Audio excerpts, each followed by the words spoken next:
Hello everyone, welcome back to another video. Today we're back on Logic, and in this video I'm going to show you what plugins I would put on a vocal to mix. Now obviously this would change between different songs. Different songs require different settings, different EQ, different compression, all this. Also depends what sort of sound you want on the vocal, if you want a more processed sound or a more raw live sound. It all depends on what you want. But in today's video, I'm just going to show you sort of the basic plugins that I would have on my vocal in Logic. Also, I'm sorry if my hair's a little bit scruffy today. I don't have an explanation. It just is. So we're in Logic, and I have here an instrumental track, or not an instrumental track because it's still got the chorus vocals, but it's got no lead vocal, and then I've got a separate channel for the lead vocal. And this is actually a sneak peek of a song which I've actually recorded and mixed myself. It's my own song, and I'm going to try and release it, so this is like a little sneak peek before it comes out. But yeah, I also wouldn't usually mix vocals like this. It's just for simplicity's sake. Usually I would have the vocals on with all the other tracks as well, but I've bounced them separately just so it makes it easier for this video. So let's get straight into it. Let's first have a listen to the vocal with the instrumental track and just see what we hear, see what they sound like. I know sometimes I hide my love. Right, so instantly I can hear that there's a lot of warmth. And what I mean by warmth is, if you guys saw my EQ video on drums, go watch that if you haven't. I showed you where the low end of a kick drum is, and I said it was usually around 100 to 200 hertz. And when it comes to vocals, it's around the same, but in vocals it's called warmth. And of course this can be different for different people. For female vocalists it'll be a little bit higher, and just different people will be higher or lower depending on what vocal it is, but typically it would be around the same range, between 100 to 200 hertz. If I show you what that sounds like, you can then hear how much there is in the voice. So if I take this bell curve quickly and just show you quickly what that sounds like. I know sometimes. Right, so my voice is a little bit high. Well, it's not too high, but I'm singing quite high in my register. So it's around 200 here. I hide my love. And 200 to 300. But yeah, if I take this bell curve here. I know sometimes I hide my love. That part, that part there, that is what we call warmth. And if I take this off and play it with the track, just try and listen to that warmth and how much there is there. I know sometimes I hide my love. Especially there, if I solo this. I hide my... Right, so that is what we call warmth. And instantly there is too much of that. And you'll find that in a lot. If you go listen to like some of your favourite songs, you'll find that there isn't actually a lot of warmth, or there isn't as much as you may think. They're all quite thin and bright. Not thin, but bright. But I'm getting ahead of myself a little bit, because the first thing I would do, actually before any EQ, I would put this plugin on. It's called Spiff, and basically it's like an EQ, but it has this setting which is basically all I use it for, and it's called Remove Mouth Clicks. And if you listen, it doesn't sound like it's doing a lot. I know sometimes you can see it's doing stuff here, but I hide my love. It doesn't sound like it. It doesn't sound like it's doing a lot until I click this delta button, which shows you what it's taking out. And just listen to this.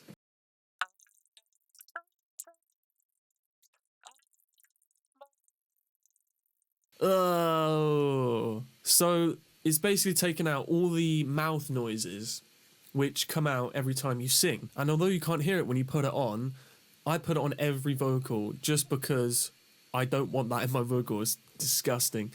So that is the first thing I would put on my vocal. I'll just slap that on and it would get rid of all the mouth noises. Next thing is I would then add some EQ. Now for vocals, what you typically want to do is take a high pass filter here and then just bring it up until you reach where the warmth is and it starts to thin out. I know sometimes I hide my love. I know sometimes you need my love. So around there is where the warmth starts.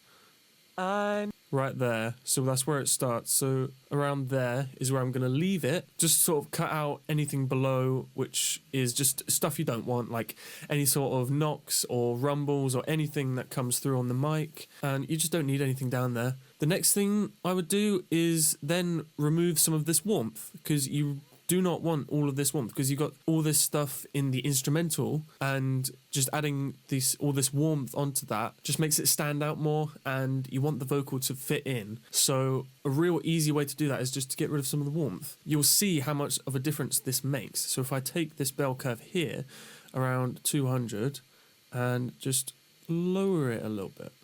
I know sometimes I hide my love.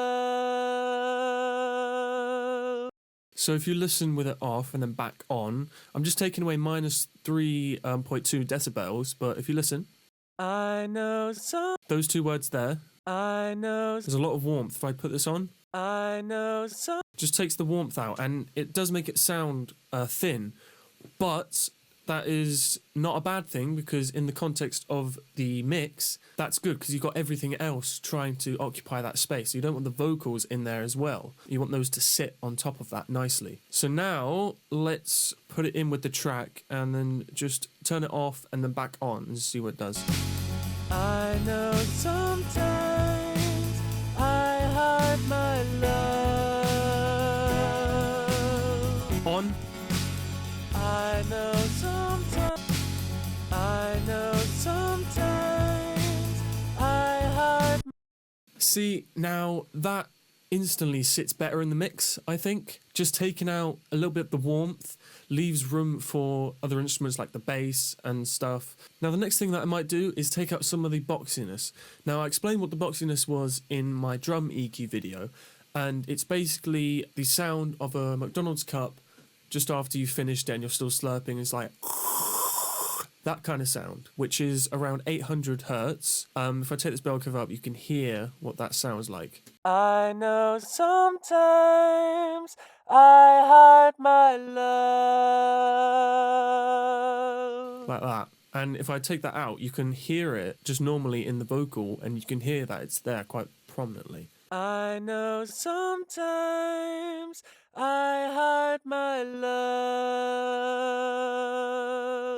And I just think if I take that out a little bit, I know sometimes I hide my love. I think it might benefit from that a little bit. I know sometimes I hide my love. Okay, nice. So that sounds quite good to me. Next thing I would add is a compressor. Now, I like to use two different compressors on vocals, simply just because compressors, although work great on their own, they work better together. So what you can do is have one compressor doing minus 6 dB of reduction, or you can have two compressors working simultaneously, both doing minus 3. So added together are reducing it by 6, but they work a lot better when they're working together and reducing less, but just more compressors reducing less and stacking up.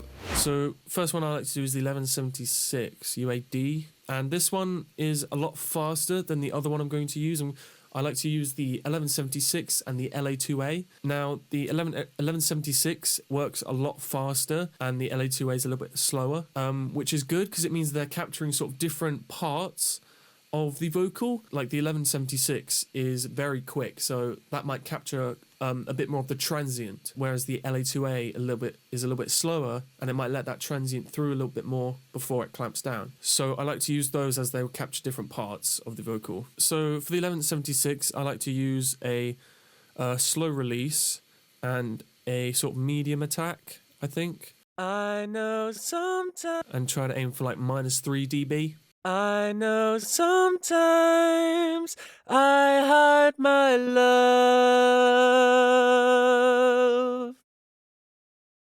I know sometimes I hide my love. So it's roughly around 3 dB. Now I'll just turn down the output so it's around the same level as it was. I know sometimes I hide my love. Okay, so that is doing around -3 dB. That's good, that's doing its job. Next thing I'll do is add an LA2A tube compressor and do around the same -3. I know sometimes I hide my love. I know sometimes you need my love. I know sometimes I hide my love. Okay, so both those two compressors are now doing -3 dB, roughly, which adds up to around 6 total dB. Okay, so the next thing that I would do to this vocal is actually another EQ, just because the two compressors I've used actually do bring out the warmth a lot more. So I'll actually have another EQ on there just to dip out the warmth that gets added back in. So if I turn these off and then back on, you can hear the warmth sort of coming back. I know sometimes I hide my love. And then back on. I know sometimes Yeah. I hide. Yeah, so it just adds a little bit more warmth back in, so I might go back and turn that down a little bit. Okay, so this is the vocal with the track and all the plugins turned off. I know sometimes I hide my love. And then back on. I know sometimes I hide my love.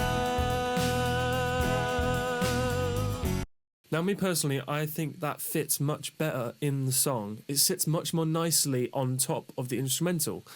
But at this point, I would like my vocal to be a little bit brighter. I would like the high end to come out more and it be more airy. So what I would add now, I could add this Marg EQ4, which I looked at in my drum EQ video, as this has the air gain. I can add that. But there is another one which I like, which is specifically for this job, and it's called Fresh Air. And this one is free, you can get it right now if you'd like. And what I usually do is link it, so both the mid air and high air are together, and then just sort of move it up until I feel it's at a good level. So let's play it and move this up and just see where sort of good place to leave it is. I know sometimes I hide my love.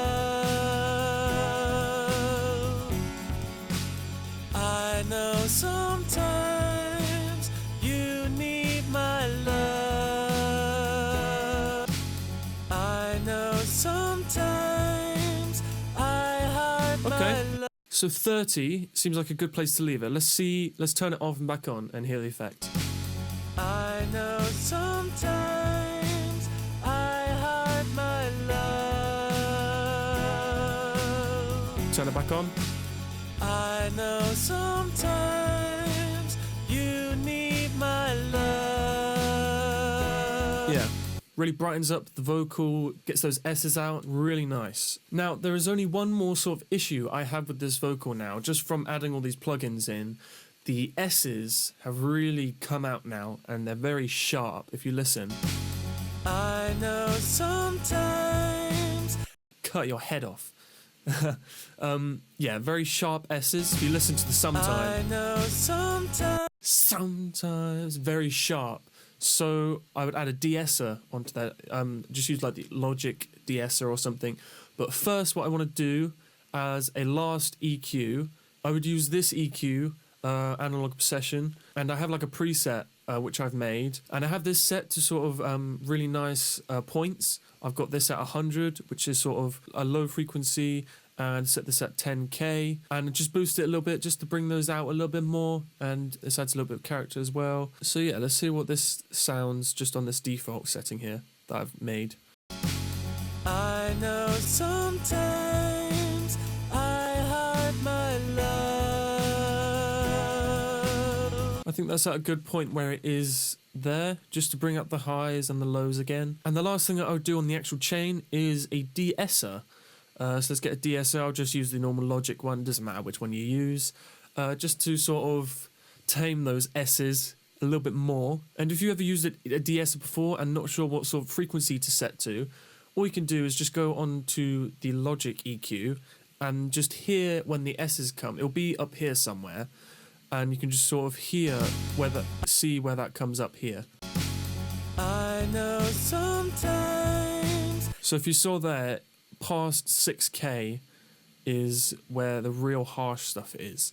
So if I put this to around there, 6.1k hertz, then sort of adjust the threshold until it's just cutting the top of the S there. I know sometimes. I know sometimes. I know sometimes. I know sometimes. There you go. It's just clipping the top of the S's and just taming them down a little bit so they're not as sharp. Okay, so now I've got the vocals sounding how I would like them. Let's listen to the entire track and see how they fit. Let's get a different part of the song. You've been listening to that part for ages. Now I'm aware that it can't last. Still I am scared. Now this fits really well on the song, I think now. Sits nicely on top. And what I'm going to do now is show you all the different buses I would use on this, all the different sends and effects that I would use on this vocal. When I was actually recording the vocals for this, I already had in mind what sort of effect I wanted. I wanted a big reverb effect because it sounds good with it dry, but having a reverb in there, I think is going to make it sound really nice. So what I'm going to do now is just take any old bus 1, and just add a reverb. I usually use Space Designer in Logic, and one of my favourites is from the halls here, Warm Hall. I like that one a lot. So let's just see what that's doing to the sound. I know sometimes I hide my love. A little bit too much, a little bit too much. I know sometimes I hide my love. Yeah. I know sometimes. Just a little bit of reverb to help it blend into the song. Really nice, especially for this song. Now, for the reason I would put the reverb and all the effects on buses rather than on the actual channel is simply just because just so they don't get in the way of the vocal, and you can have them back and let the vocal be nice and clean on the main track, and then just have these effects in the buses apart from it so they don't get in the way. And now I've added this here, what I'm going to do to the actual reverb is take an EQ, take a high pass filter and just cut it around there. And having that lower end in the reverb can really sort of cause problems with the rest of your song. It can really sort of make the low end sound really muddy. So I'm just going to cut that around 300 to get rid of all that low end and have it nice and silky. I know sometimes. I know sometimes. And yeah, having it on that side chain just means that the vocal is still nice and clear and up front, and it just has in the back the reverb. And next on the reverb, I would actually add a plugin which is called Wider. And all this does is just take the sound and just basically does what it says on the tin. It widens it. And if I solo this,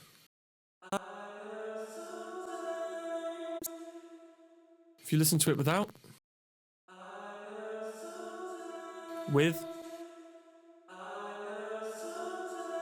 just pushes it out a little bit more and makes room for that clear vocal in the middle. Again, just to make sure it's nice, intelligible and up front, while still having the space for the reverb on the side. And last thing I might do to a reverb is just add a touch of compression. Not much at all, just to sort of maybe bring it out a little bit more. Now I'm aware that it can't last. 1 dB, that's all you need. Okay, so now we've added that reverb on. Let's hear what that sounds like in the song. Now I'm aware that it can't last. Still I am scared. See, and this is why having effects can be very important, because although you've done all of this on the chain, it might still not sit in the song very well. And all you need is just a little bit, maybe a little bit of delay, a little bit of reverb, not a lot at all, just to fit it in. So if you listen to it without, Now I'm aware it does fit in, it can't last. but as soon as I turn this reverb on, Still I am scared that it won't last. fits in a lot better with the sound of the song. Again, that will sort of determine how much you use, etc. It'd be sort of the sound of the song, what's the sort of vibe of the song. Does it need this big reverb, or can I sort of have it really quiet, just to help it sort of blend in more? The last thing that I might do to this vocal before I would consider it finished is I might add some parallel compression, but that is a video for another day.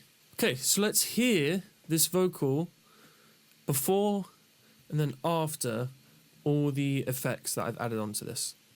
Now I'm aware that it can't last.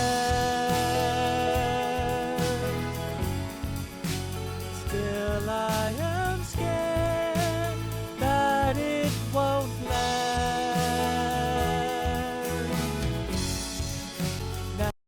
And then turn them all back on. Now I'm aware that it can't last. Still I am scared that it won't last.